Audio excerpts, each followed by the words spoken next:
La sécurité, je vous l'apprends pas, c'est un droit.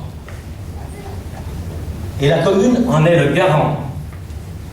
Pour la bonne application de ce principe, nous prévoyons de favoriser la présence de la police sur le terrain en les déchargeant des contraintes administratives, prises en charge de leurs travaux de saisie par du personnel administratif, de réactiver et d'étendre les rondes de nuit en accord avec la gendarmerie, de promouvoir et valoriser la mission de prévention et d'information de la police municipale au service de la population, plutôt que de développer le volet de la répression.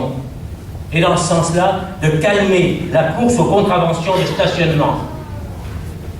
J'ai des difficultés à comprendre qu'on embauche un policier municipal ou un ASM,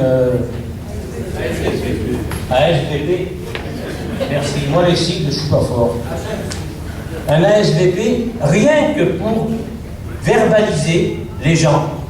Et ce pauvre homme, le soir, quand il rentre, il dit, ou cette pauvre dame, ben, ce soir, j'en ai fait, je suis content, hein, 82. Le lendemain, 104. Ça doit être difficile pour lui. Je pense que ce n'est pas une manière de fidéliser les touristes que d'être derrière eux et attendre qu'il ait claqué la voiture, la portière de sa voiture pour aller lui déposer un papier. Et maintenant, on ne dépose plus de papier.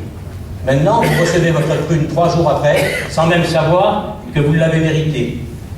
Je trouve ça un peu sournois.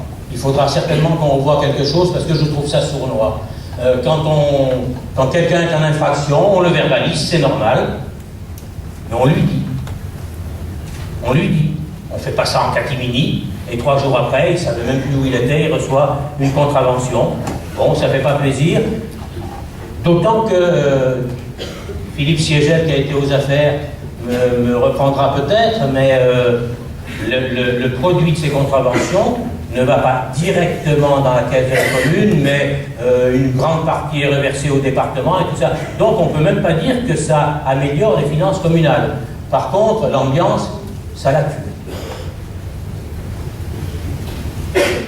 Il faudra définir en liaison avec la gendarmerie et la police municipale les emplacements stratégiques où seront implantées les caméras de vidéosurveillance qui permettront d'améliorer la sécurité des personnes et de leurs biens. Ça, j'ai déjà entendu il y a 2 jours. Mais ça ne m'étonne pas non plus, parce que l'article est sorti la semaine dernière dans le journal, où le responsable de la gendarmerie a incité les communes à installer des caméras de vidéosurveillance sur les axes routiers, de manière à ce que, comme l'a expliqué François Gimic il y a 2 jours, on puisse tracer les éventuels voleurs en fuite. Je pense qu'on ne fera pas que ça, on travaillera avec les commerçants qui, à la Croix, c'est vrai, c'est une commune où on est encore bien tranquille et tant mieux, mais il y a quand même eu pas mal d'incivilités auxquelles on n'a pas donné suite, et je crois que la vidéosurveillance, sans être outrancière, peut rendre des services qui sont quand même intéressants.